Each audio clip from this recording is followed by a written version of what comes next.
تفضل أستاذ.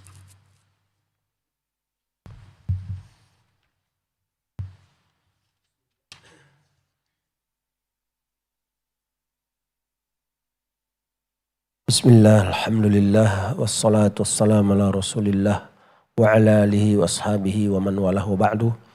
Qala Imamul Bukhari rahimahullah rahmatan wasi'ah fi kitab sahihil Bukhari fi kitabil fitan.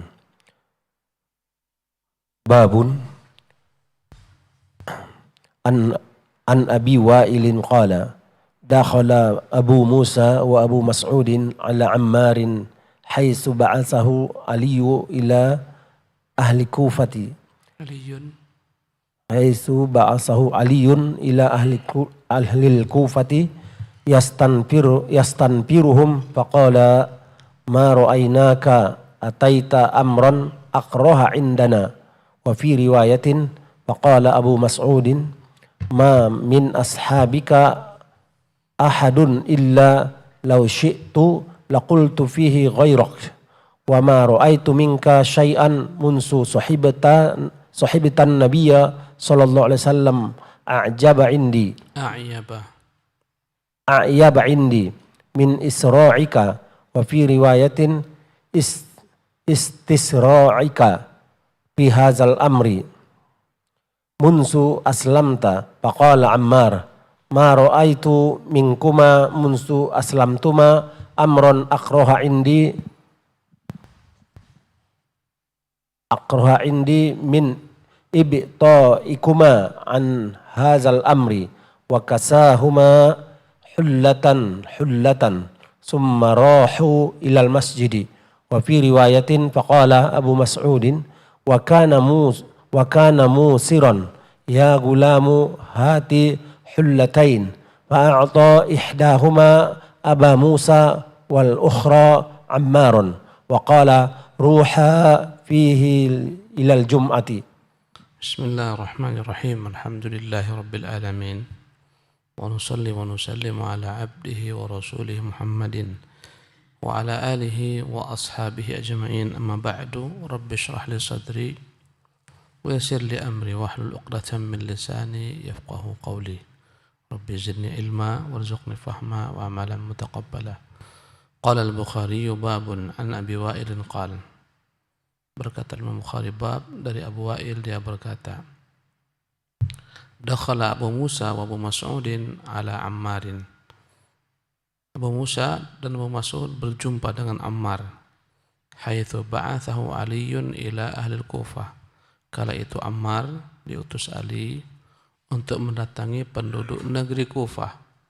Yastanfiruhum, agar Ammar mengajak mereka untuk berjihad.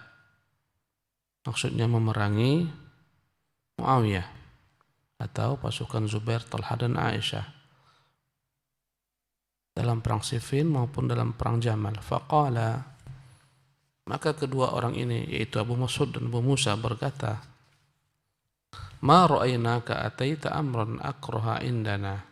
Kami tidak pernah melihat engkau melakukan suatu perbuatan yang paling kami benci, yang paling tidak kami sukai. Wa fi riwayatin, dan dalam riwayat lainnya, faqala Abu Mas'ud, berkata Abu Mas'ud, ma min ashabika ahadun illa law syi'tu laqultu fihi ghairaka. Tidaklah ada dari sahabat-sahabatmu sepertimu ini. Andai kata aku mau, aku sebutkan selainmu, namun engkau aku sebutkan di sini, yang berbeda dengan sahabat-sahabatmu.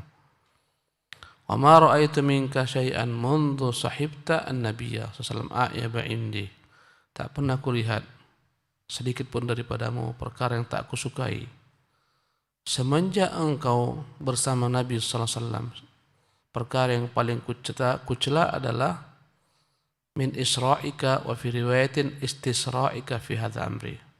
Tak pernah kulihat sejak engkau menjadi sahabat Nabi perkara yang paling kucela darimu, sebagaimana sikapmu ini, engkau bersegera menyambut urusan ini, menyambut perintah ini. Maksudnya menyambut perintah Ali bin Abi Thalib untuk menyeru kaum muslimin berjihad bersama Ali, memerangi kelompok-kelompok yang memberontak kala itu, yang tidak mau tunduk kepada Ali. Maksudnya yang tidak mau tunduk kepada Ali. Kata keduanya, kata Abu Musa ya, dan kata Abu Mas'ud, semenjak engkau menjadi sahabat Nabi dari awal hingga akhir, tak pernah kami melihat perkara yang kami ingkari daripadamu kecuali sekali ini, yaitu tergesa-gesanya engkau segera ya mengajak orang-orang untuk berjihad, berperang melawan musuh-musuh Ali. Faqala Ammarun, maka berkatalah Ammar, karena kita ketahui Ammar berada pada pihak Ali dalam perang Jamal dan dalam perang Siffin bersama Ali bin Abi Thalib dan sebagian sahabat. Maka Ammar menjawab, faqala Ammar, ma ra'aitu minkuma mundu aslamtuma amran akrahu indi min ibta'ikuma an hadzal amri. Dia balikkan.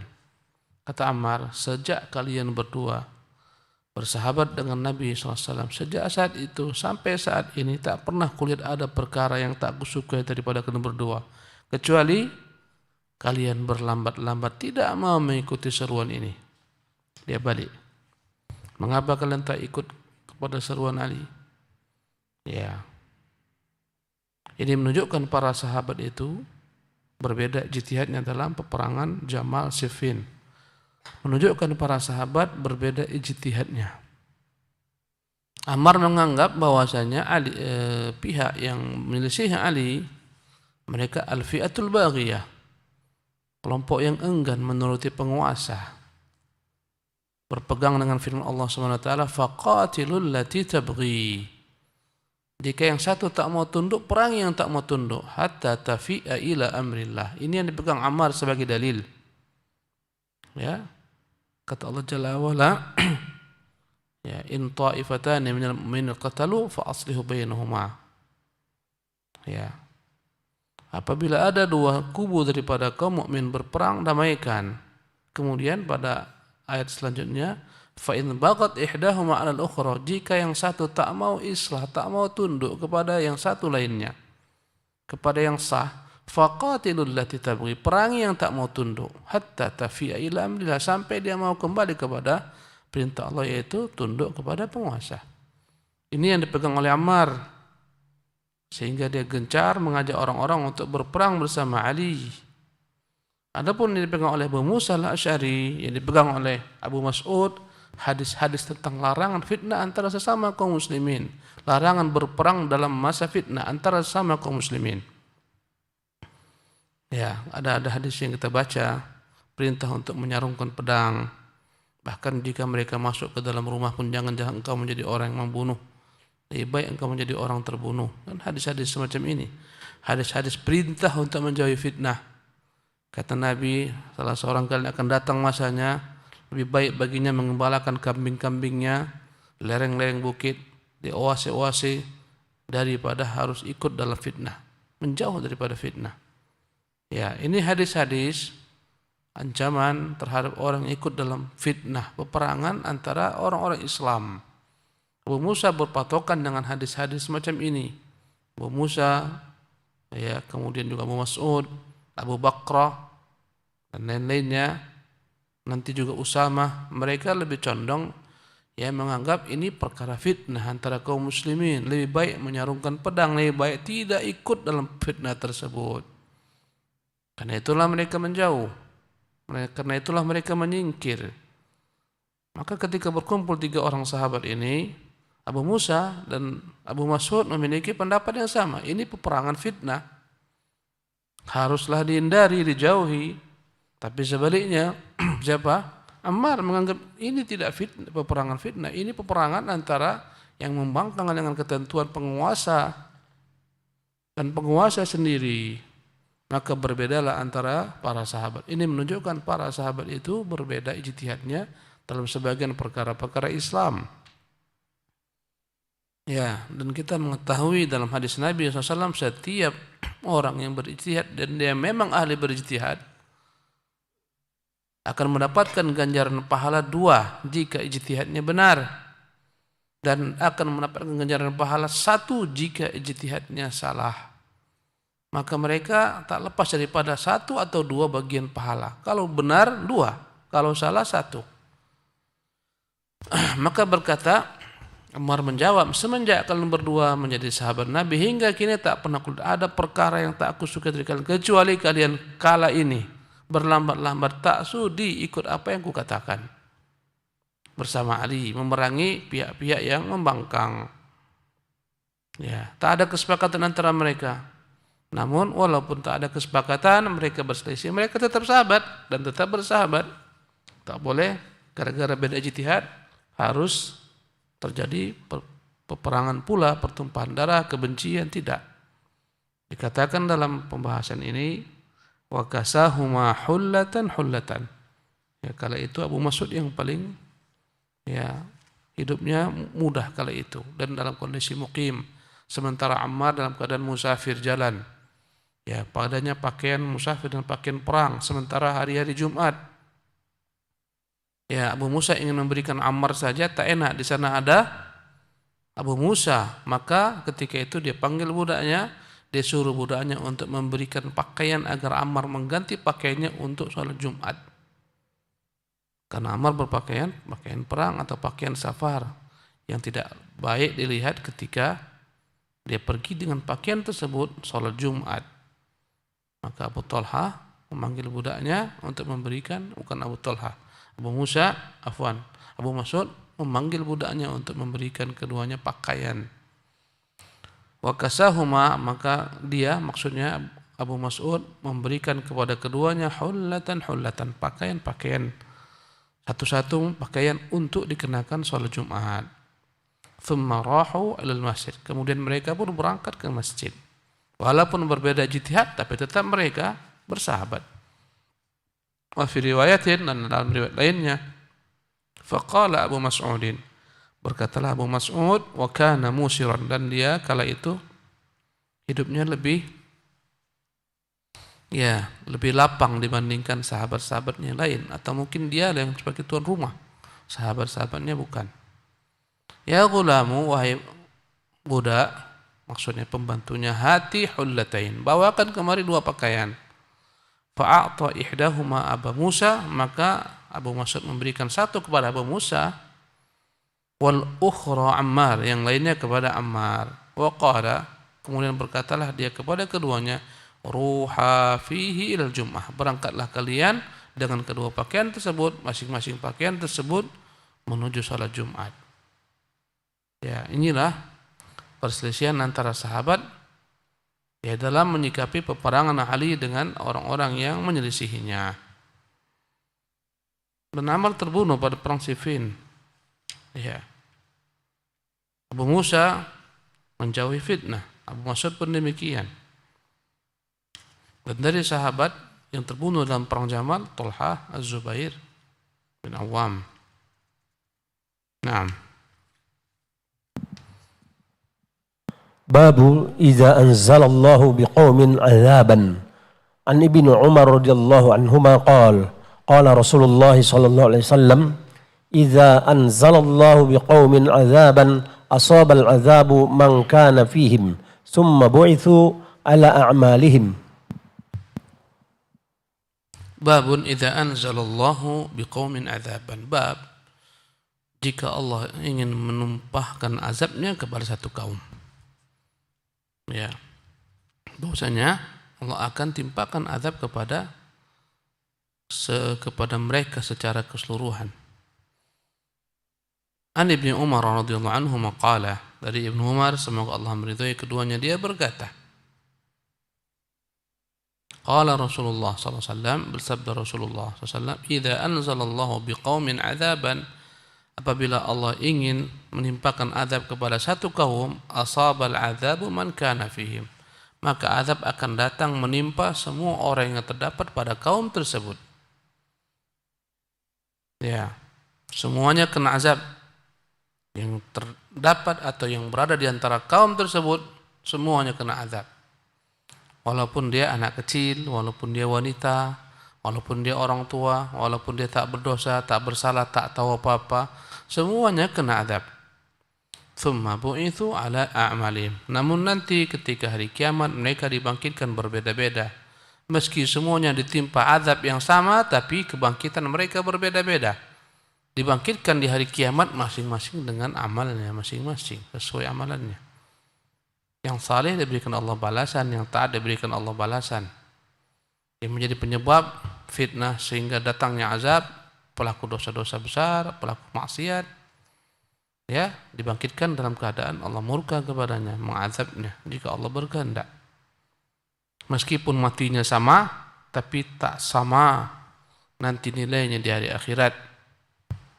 Masing-masing akan diazab oleh Allah Subhanahu wa taala, bagi yang niatnya buruk, bagi yang niatnya tak baik. Ya.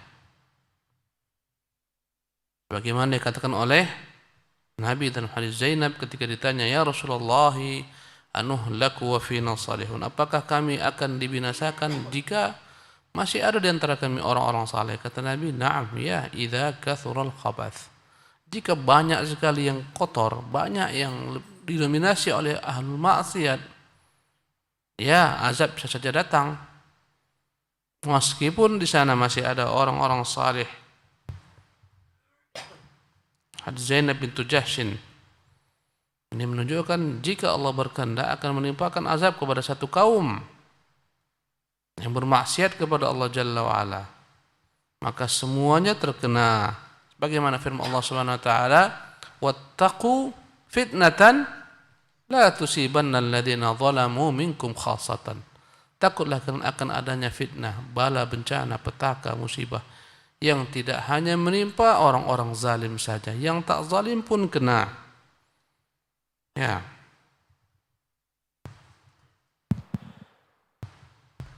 Babun. Kita sesuai lama.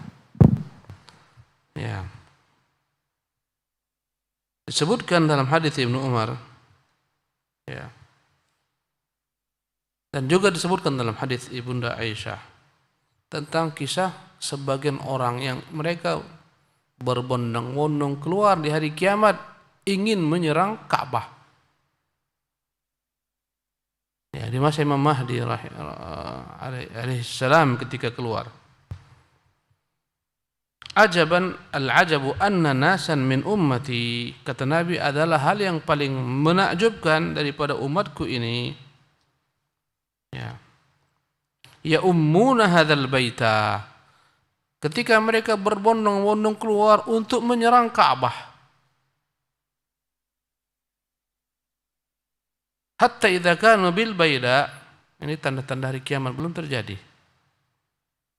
Tatkala mereka berada dalam keadaan tempat yang lapang dan luas, al-baida, tempat yang luas, yukhsafu bihim, tiba-tiba bumi yang mereka pijak amblas, semuanya ditelan bumi, likuifaksi. Ya. Faqulna, maka kami bertanya, "Ya Rasulullah, at-tariqu qad tajma'un nas."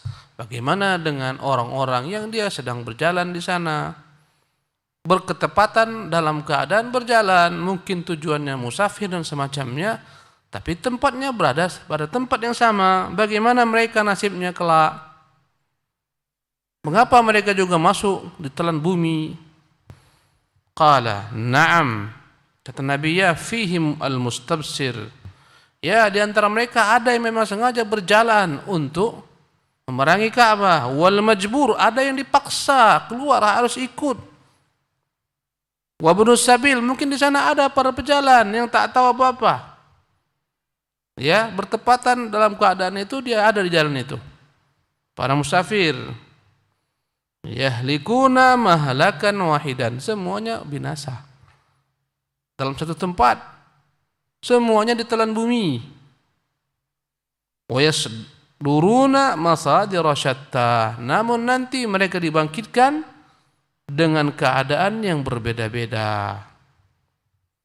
Yab'atsuhumullahu ala niyatihim, mereka kelak akan dibangkitkan sesuai dengan niatnya.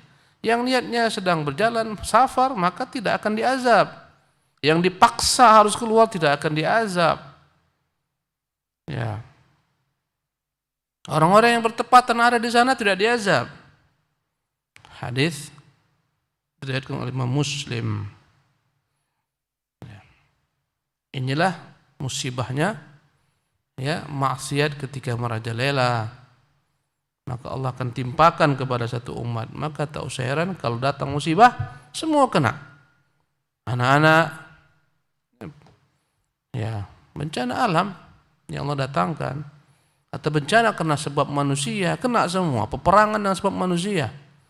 Di Suriah sana berapa banyak yang kena, anak-anak berapa banyak yang mati, tewas, perempuan, ya, orang tua habis. Ini fitnah disebabkan karena manusia, kezaliman manusia. Berapa puluh ribu yang tewas gara-gara kezaliman manusia. Gara-gara memaksakan diri ingin memberontak kepada penguasa. Meskipun penguasa tersebut kafir dan sejak lama ulama mengkafirkan mereka, tapi ketika tak ada kekuasaan, jangan coba-coba. Jangan menjadi sebab munculnya fitnah. Ya, penguasa Suriah yang kala ini, yang sebelumnya dikafirkan para ulama, mereka bukan dari golongan kaum muslimin. Tetapi ketika mereka minta fatwa untuk berjihad melawan penguasa tersebut, dilarang para ulama karena mereka tak punya kekuatan. Mereka tetap ngeyel, tetap memaksakan diri. Nah, dampaknya adalah kekacauan, beratus ribu nyawa hilang. Di sana ada anak-anak, di sana ada orang tua, orang-orang tak berdosa, dan sampai sekarang rasakan akibatnya. Mereka sekarang tinggal di tempat pengungsian, di tenda-tenda, musim dingin, membeku. Ada yang coba-coba naik perahu, ya pergi hijrah, tenggelam kapalnya. Sampai tenggelam, anak-anak semuanya dicampakkan ombak di tepi pantai, anak-anak mati. Ini fitnah. Sebabnya adalah manusia. Dampaknya semua kena. Ya, sementara fitnah ini bergejolak gara-gara ulama-ulama ulama provokator, yang provokator masyarakat kaum muslimin memberontak kepada penguasanya, tak melihat sisi maslahat mudarat. Mereka penyebabnya. Ya. Sementara sebagian ulama tersebut tenang, tentram, hidup dalam kemewahan di negeri-negeri yang penuh dengan kenikmatan. Dari fatwa mereka lah bergerak manusia di Libya sana, bergerak manusia di Suriah sana, bergerak manusia di Mesir sana. Ya, gara-gara fatwa mereka akhirnya kena semua. Mereka santai-santai tidur dalam AC mereka, dalam apartemen mereka. Dengan fatwa itu habis ratusan ribu manusia. Ini fitnah dari manusia datangnya. Ada bencana fitnah dari Allah, bencana alam. Dan juga tentunya gara-gara dosa. Ya. Gara-gara ulah tangan manusia dihabisi hutan. Turun hujan lebat, tak ada yang dapat menahan air, longsor habis. Banyak terjadi di negeri-negeri ya, kaum muslimin. Hutan dibiarkan dihabisi, dirambah sehabis-habisnya tanpa disiapkan penggantinya. Turun hujan, tak ada yang dapat menahan air. Jadilah longsor. Banjir pun datang. Tenggelam kampung-kampung, tewas manusia-manusia dan semacamnya. Ini musibah, dampak daripada perbuatan dosa-dosa manusia. Akhirnya Allah turunkanlah bencana alam. Ketika bencana datang, semuanya kena, tak dibeda-bedakan Allah Subhanahu wa taala.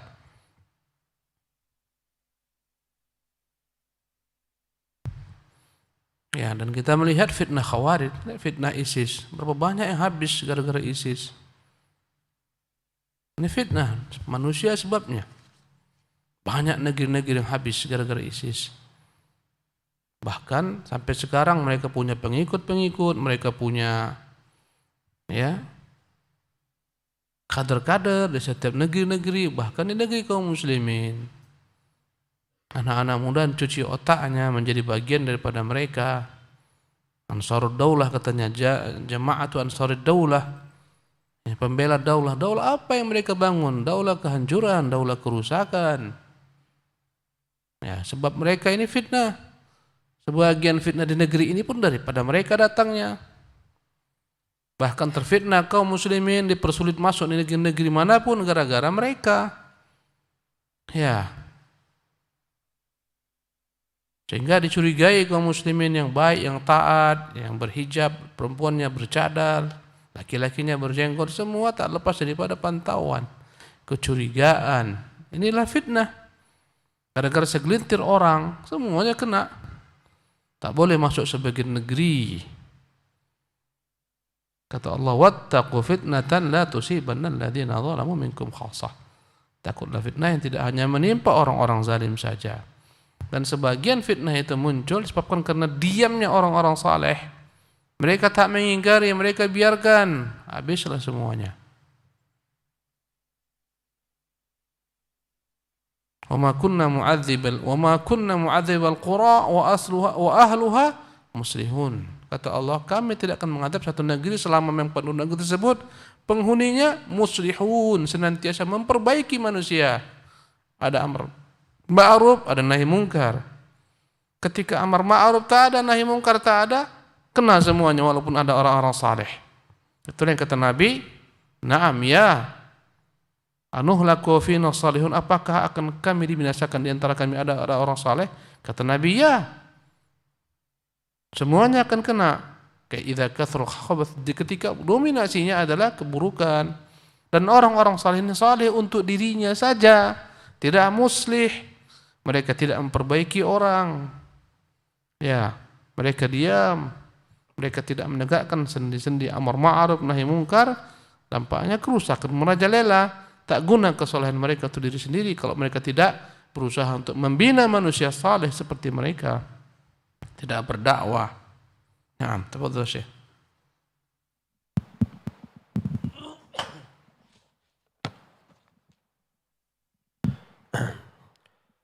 Babun qaulin Nabi sallallahu alaihi wasallam lil Hasan bin Ali, inna bani hadza la sayyidun wa la'alla Allah an yusliha bihi baina fi'ataini minal muslimin. Asbab. Berkata Imam Al-Bukhari rahimahullah, bab perkataan Nabi kepada cucunya Hasan bin Ali. Dikatakan Nabi ini kepada Hasan ketika Hasan masih kecil. Ketika Nabi sedang berada di atas mimbar berceramah khutbah Jumat. Maka Hasan pun keluar. Ya, maka Rasulullah melihat Hasan ketika itu masih kecil, maka Rasulullah mengatakan, ya, la'alla ibni hadza, semoga anakku ini. Ini menunjukkan cucu boleh juga disebut sebagai anak karena dia adalah anak daripada anak kita. Maka berkata Nabi SAW, inna ibni hadza la sayyidun, sungguh anakku ini adalah pemimpin. Sayyid maknanya penghulu maknanya pemimpin. La sayyidun, benar-benar pemimpin. Nanti dia memimpin seluruh pemuda di surga. Dia adalah pemimpin pemuda surga. La sayyidun, ini menunjukkan keutamaan Al-Hasan bin Ali. Ada berita-berita yang tak sahih disebutkan dalam kitab sejarah. Hasan tukang kawin, berpuluh-puluh biniknya. Ya, ketika Muawiyah, ya, setelah wafatnya Ali, diangkatlah Hasan sebagai khalifah. Hasan tak sanggup mengemban pemerintahan gara-gara dia memiliki kelemahan dalam mengatur manusia. Dia sibuk ngurusi istrinya, dia kawin cerai. Maka tak sanggup dia mengemban amanah khalifah, diserahkannya kepada Muawiyah. Tidak benar, tak sahih. Disebutkan dalam kitab-kitab, sebagian ulama menyebutkannya tanpa mengecek sanadnya. Imam Suyuti menyebutkan demikian dalam Tarikhul Khulafa, dinukil oleh lain dalam Tarikh Tabari dan semacamnya. Sehingga citra jelek Hasan itu lemah gara-gara sibuk dengan perempuan. Padahal tak benar. Tak akan mungkin Rasulullah mengatakan putranya ini atau cucunya ini menjadi pemimpin bagi penduduk-penduduk surga kelak andai kata begini karakternya. Tapi Hasan lebih mencintai akhir daripada dunia. Setelah dipilih dan setelah menjadi khalifah, setengah tahun menjadi khalifah, memiliki pasukan yang besar. Sementara Muawiyah juga memiliki pasukan yang besar, walaupun lebih banyak pasukan Hasan. Ya, Muawiyah gusar, Hasan pun gusar dengan peristiwa-peristiwa yang telah berlalu. Pada peristiwa Siffin, berapa banyak yang menjadi janda dari kedua belah pihak. Dalam peristiwa Jamal, berapa banyak sahabat-sahabat yang tewas. Muawiyah prihatin, Hasan pun prihatin. Maka Muawiyah mengutus utusan, agar dapat berdialog dengan Hasan. Bagaimana supaya kita damai? Ya. Maka Hasan melihat berpecah belah tak baik. Demi persatuan, Hasan bin Abi Thalib rela menyerahkan jabatan kekuasaannya kepada Muawiyah. Akhirnya dengan hal itu bersatu padulah seluruh kaum muslimin di bawah satu pemimpin. Maka dalam 20 tahun Muawiyah bin Abi Sufyan menjadi penguasa Islam, begitu disegani, ditakuti. Semuanya bersatu padu. Semua sahabat sepakat di bawah Muawiyah bin Abi Sufyan karena tak ada lagi perselisihan. Hasan bin Ali mengapa dijadikan pemimpin pemuda dan kaum muslimin di surga? Jawabannya karena dia rela menyerahkan jabatan. Tatkala dia rela menyerahkan jabatan di dunia ini tak begitu ambisi dengan jabatan, walaupun tak jadi pemimpin di dunia, di mana jadi pemimpin? Di surga. Bahkan secara mutlak Ahlu Sunnah mengatakan nanti yang namanya Al-Mahdi itu adalah keturunan Hasan. Tatkala Hasan menyerahkan jabatan, diganti Allah, anak cucunya nanti akan menjadi pemimpin dunia ini sebelum hari kiamat, yaitu ketika masa Imam Mahdi keluar. Mahdi ini dari cucunya Hasan, bukan daripada Husain sebagaimana diklaim kaum Syiah Rafidhah. Allah gantikan di dunia dengan keturunan yang akan menguasai. Dan di akhirat dia menjadi pemimpin. Ya. Jadi kata Rasulullah sallallahu alaihi wasallam, "Wala'alla Allah an yusliha bihi baina fi'ataini minal muslimin." Semoga saja Allah menyatukan antara dua kubu kaum muslimin yang berselisih, bertikai dengan sebab dia. Ini menunjukkan sesatnya Khawarij yang mengkafirkan mereka. Di sini Nabi mengatakan semoga Allah menyatukan dengan putraku ini dua kubu daripada kaum muslimin. Berarti kubunya Muawiyah, kubunya Ali, kubunya Az-Zubair, Talha, Aisyah, semuanya kaum muslimin. Adapun Khawarij mengkafirkan semua kubu. Nabi mengatakan minal muslimin, daripada kaum muslimin. Dan benar saja akhirnya dengan Hasan menyerahkan kekuasaan, damailah kaum muslimin, sepakatlah mereka di bawah satu pimpinan. Subhanallah. Ini keutamaan Hasan bin Ali. Dengan itu Allah berikan kepadanya ya ganti nanti di negeri akhirat. Di dunia tak jadi pemimpin. Padahal pasukannya besar. Ya, begitu besarnya pasukannya. Pasukan yang paling ujung ada bersamanya, yang paling awal ada di hadapan Muawiyah. Begitu banyaknya pasukannya. Kata Muawiyah, andai kata berbentur dua pasukan ini, siapa lagi yang mengurusi anak-anak yatim? Siapa yang mengurus janda-janda? Mana lagi kebaikan? Mana lagi kenikmatan jika setiap daripada mereka saling berperang? Berundinglah. Maka mereka pun berunding. Tegaklah kesepakatan. Orang-orang Rafidhah, mereka mencaci maki Hasan atas perbuatannya. Mereka mengatakan, ya mukhadzilal mu'minin, wahai orang-orang yang menghinakan orang-orang mukmin. Hasan tak peduli. Kemudian dalam Syiah Imamiyah, mereka punya akidah segala tindak tanduk perbuatan imam yang 12 itu maksum, tak mungkin salah, terpihak daripada kesalahan. Ini prinsip mereka. Berarti ketika Hasan menyerahkan kekuasaan kepada Muawiyah, kekuasaan Muawiyah sah. Karena imam mereka yang menyerahkan. Mengapa Muawiyah dikafirkan? Ya, ini parahnya akidah orang-orang Rafidhah Syiah. Hasan dielulukan, dikatakan Muawiyah mengkafirkan. Padahal Hasan yang menyerahkan. Ketika Hasan menyerahkan, direstui oleh Husain. Ya, berarti sah kepemimpinan Muawiyah. Mengapa mereka kafirkan? Mengapa mereka keluar daripada Islam? Mengapa dianggap mengambil kekuasaan daripada Hasan? Hasan yang berikan sendiri. Husain menyetujui. Kata mereka itu taqiyah. Baik kan mengatakan taqiyah. Berarti taqiyahnya itu benar. Karena mereka maksum dari kesalahan. Maka jangan dikafirkan pihak-pihak penentang. Ya, demikianlah ikhwati fillah. Kajian sejarah memakan waktu yang lumayan lama. Allah Ta'ala alam wa sallallahu wa sallam ala Muhammad.